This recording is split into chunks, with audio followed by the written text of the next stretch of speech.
Netherlands की जनसंख्या और कृषि उत्पादकता वाकई एकदम यूनिक है। यहाँ की जनसंख्या लगभग 1.74 करोड़ है और फिर भी ये खाद्य निर्यात में दूसरे स्थान पर है। ये सच में कमाल की बात है। जैसे जैसे विश्व की जनसंख्या बढ़ रही है, खाद्य मांग भी अपने आप बढ़ रही है। अगर नीदरलैंड खाद्य आपूर्ति में अपना योगदान नहीं देता, तो भूख की स्थिति को लेकर चिंता होना लाजिमी है।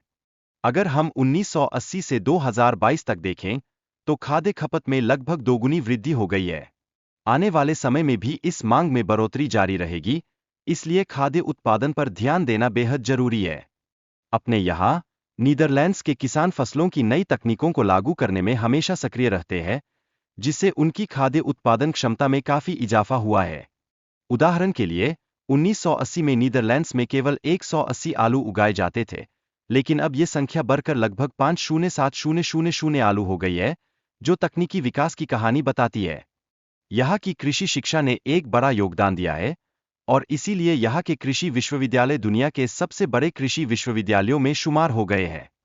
हालांकि नीदरलैंड्स में कृषि के लिए यूरोपीय संघ से वित्तीय सहायता बहुत कम है, फिर भी देश ने अपनी कृषि उत्पादकता में जबरदस्त वृद्धि की है।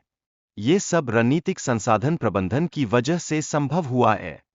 यहाँ के शोधकर्ता किसानों को सही और ठोस जानकारी देते हैं, जैसे कि कौन सी फसल उनके इलाके की जमीन के लिए सबसे उचित होगी। ये जानकारी डेटा संग्रहण और विश्लेषण पर आधारित होती है।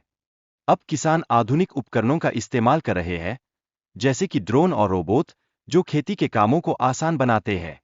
ये तकनीक उत्पादन को बढ़ाने में काफी मददगार साबित हो रही है। नीदरलैंड्स में लेड लाइट का उपयोग फसलों को उगाने में सस्ता और प्रभावी बनाता है। ये तकनीक तेज पीले और गुलाबी लेड बल्बों के जरिए काम करती है। ग्रीन हाउस कृषि यहाँ खासकर सर्दियों में बहुत लोकप्रिय है। ये रासायनिक कीटनाशकों का उपयोग कम करता है और तकनीकी विकास की दिशा में बड़ा कदम है। नीदरलैंड्स की परिवहन संरचना भी बहुत अच्छी है, जिससे ताजे खाद्य उत्पादों का निर्यात आसानी से किया जा सकता है। रॉटरडैम पोर्ट और स्किपहोल एयरपोर्ट का यहाँ विशेष योगदान है।